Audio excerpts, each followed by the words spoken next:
سڵاوتان دەبێت وەم کاتتان باش بینەرانی خۆشەویستی تەلەڤیزیۆنی کۆمەڵە لەگەڵ هاوڕانی هاوکارم هاتوونێتەوە خزمەتتان بۆ پێشکەشکردنی گەشتیاڵەکانی ئەمڕۆ پێنجشەممە سەرەتا سەردێڕی چەند هۆڵ ناڕزایەتی خەڵکی مەریوان لە ئاست کوژرانی کۆڵبەرێک لە سنووری هەورامان چوونە کۆمای دوو هاوڵاتی خەڵکی تیکاب بە تەقەی هێزەکانی ڕژیم مانگرتن و کۆبوونەوەی کرێکارانی شرکەتی بەردی ئاسنی بافق دۆخی نالەباری لافاو لێدراوانی سیستان و بەلوچستان و گیان لە دەستانی چەند کەس بانکێشتی دوو چالاکی سنفی و مەدەنی بۆ زیندان و بردمانی باشووری لوبنان لەلایەن ئیسرائیلەوە.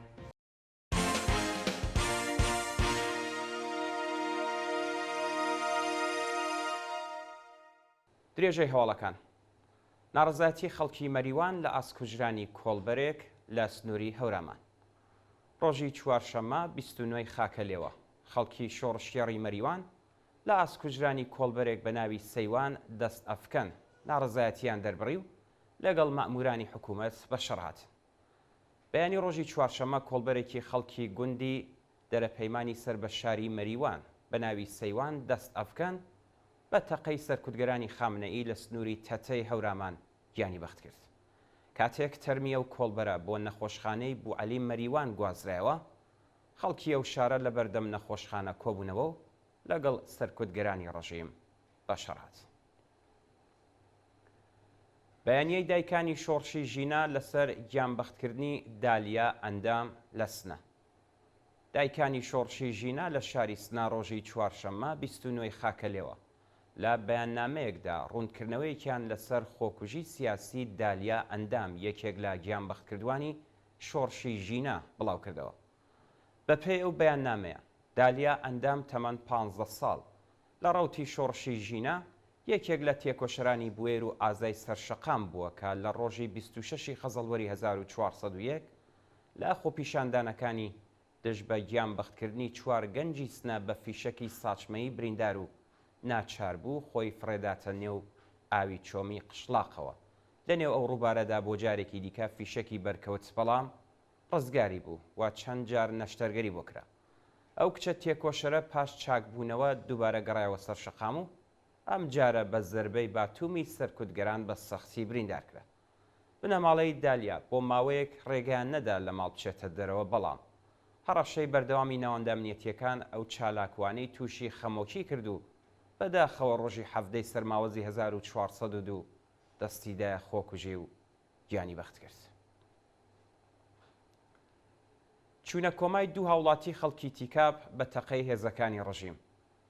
بەیانی ڕۆژی چوارشەممە 29 خاکە لێوە هێزە ئینتزامیەکانی تیکاب سەرنشینەکانی ئۆتۆمبیلێکیاندایە بەردەستڕەژی گولە و لە ئەنجامدا دوو کەس بەناوەکانی پەرویز ئەمین محەممەدی و بەهمەن موحسنی بریندار و چوونە کۆماوە. بە پێی راپۆرتەکان کاتژمێر دوی بەیانی گەشتی شەوانەی هێزە ئینتزامیەکانی تیکاب لە نزیک مەیدانی قەڵەم ئۆتۆمبیلێکیان بەبێ ئاگادارکردنەوەی پێشوەخت داوەتە بەردەستڕێژی گولە و لە ئاکامی و هێرشەدا دوو هاوڵاتی بەناوەکانی پەرویز محەممەدی تەمەن 29 ساڵ و بەهمەن موحسنی تەمەن 35 ساڵ فیشەک بەرسەریان کەوتووە و چوونەتە کۆماوە. ونبوونی کۆڵبەرێک لە سنووری بانە. دوو ڕۆژ بەسەر ونبوونی کۆڵبەرێکی خەڵکی سەقز بە ناوی محەممەد ڕەحیمی لە سنووری بانە تێپەڕ دەبێت و هیچ زانیاریەک لەسەر چارەنووسی لە بەردەستانیە.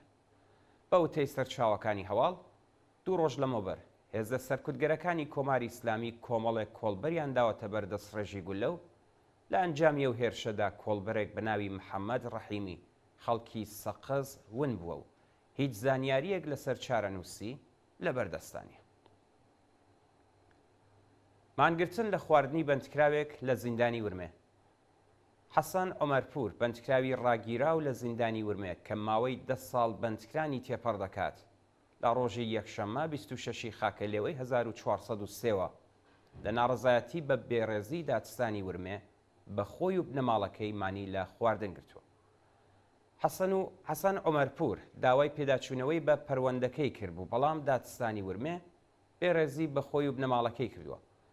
ناوبراو لە ڕۆژی یەکشەممە دەستی داوەتە مانگرتن لە خواردن و بەرپرسانی زیندان ئەو بەندکراوەیان لە مافی پەیوەندی تەلەفۆنی لەگەڵ بنەماڵە بێبەش و ناوبراویان بۆ بەندی تاکە کەسی گواستۆتەوە. حەسەن عومەرپور لە نێوان پاییزی 1400 تا خاکەلێوەی 1401 بە تۆمەتی هاوکاری لەگەڵ ئیسرائیل لەلایەن وەزارەتی ئیتلاعاتەوە لە شاری ورمێ دەست بەسەر و بە سەختی ئەشکەنجە و ئازاردرا.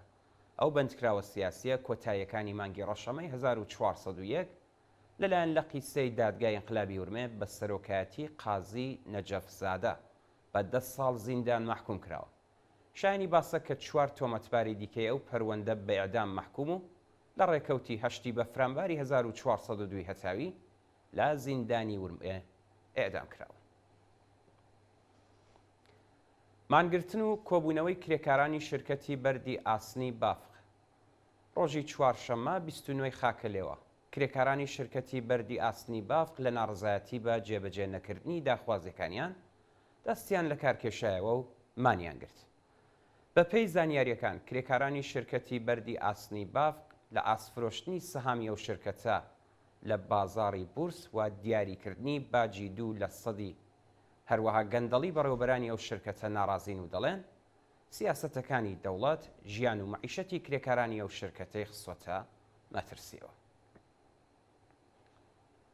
دۆخی نالەباری لە فاولێدراوانی سیستان و بەلوچستان و گیان لەدەستانی چەند کەس بەهۆی ئەو لێژمە بارانەی کە لە دوو ڕۆژی ڕابردوودا پارێزگای سیستان و بەلوچستانی گرتوێتەوە زۆربەی شارەکانی باشووری ئەوەستانە لا فاولەیداوە و تا بە ئەمڕۆ نزیکەی 10 کەس گیانیان لەدەستاوە. بە پێی راپۆرتی حالوەش زیانێکی زۆر بە شارەکانی زابۆل، ئێرانشار، کۆنارەک، سەراوان، سەرباز، ڕاسک و زاهدان گەشتووە و بوون نشینانی قەسرقەند لە گەماڕۆی ئاوەدان و بەرپرسانی ڕژیم هیچ هەنگاوێکیان بۆ گەیاندنی یارمەتی بە لا فاولێدراوان هەڵنەگرتووە.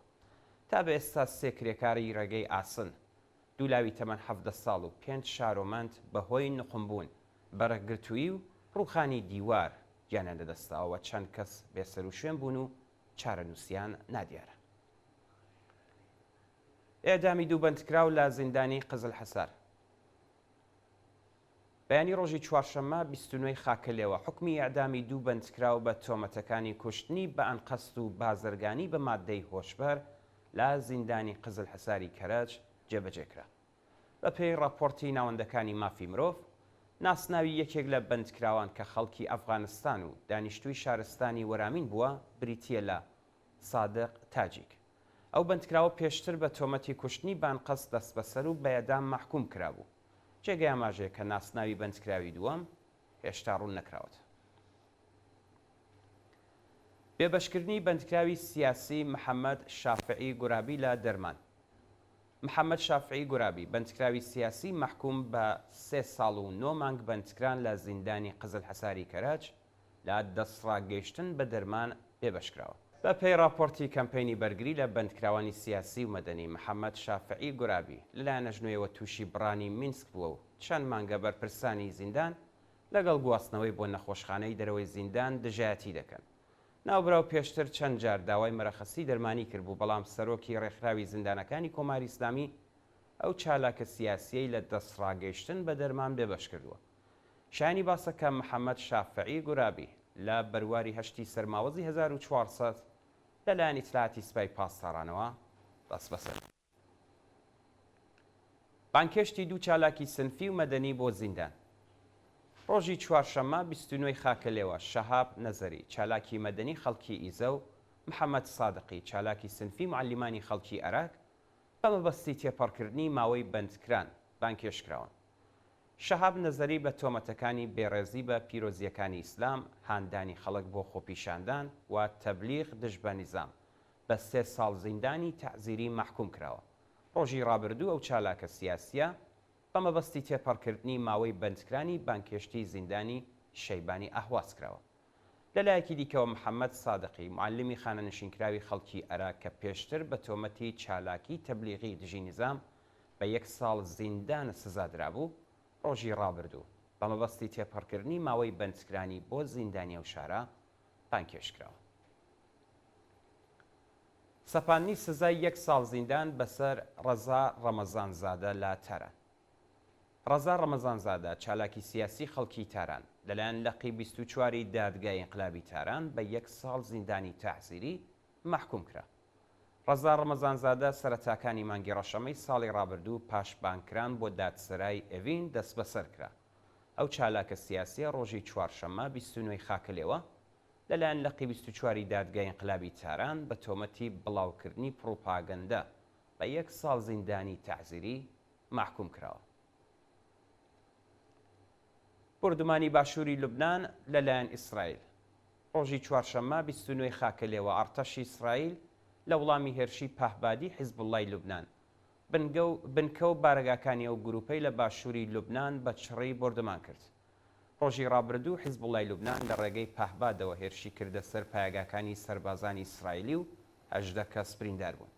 لە وڵامدا فڕۆکەکانی ئەرتەشی ئیسرائیل بنکەکانی ئەو گروپیان لە عەرەب ئارامشە بە ئەلبەک و عیعات کردە ئاماج.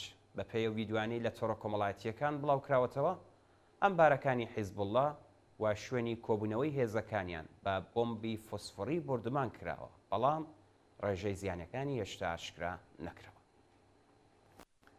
دو هەواڵمان سەبارەتە بە بەرزبوونەوەی ئاماری قوربانیانی لافاو لە ئەفغانستان. وەزارەتی دەرەوەی دەوڵەتی ئەفغانستان ڕۆژی چوارشەممە 29 خاکەلێوە ڕایگەیاند بەهۆی هاتنی لافاو تا بە ئەمڕۆ 66 کەس یانیان لەدەستاوە و 36 کەسی دیکەش بریندار بوون. لە ماوەی چەند ڕۆژی ڕابردوودا لافاو زیانی بە 1235 خانوو گەیاندووە و لە 3 ڕۆژی ڕابردوودا 66 کەس یانیان لەدەستاوە و 36 شارۆمەند بریندار بوون. هەروە 600 سەرمەڕ و ماڵاتی کەشاوەرزان لە ناوچووە و هەزاران کەس ئاوارە بوون. حکوومەتی تاڵبان داوای لە کۆمەڵگای جیهانی کردووە تاکو و یارمەتیە مرۆیەکانیان بگەێنە خەڵکی ئەو وڵاتە. بەڵێ ئازیزان و خۆشەویستان گەشتیاڵەکانی ئەمڕۆتان پێشکەشکرا. فەرموون بۆ بینینی درێژەی بەرنامەکانی تەلەڤیزیۆنی کۆمەڵ.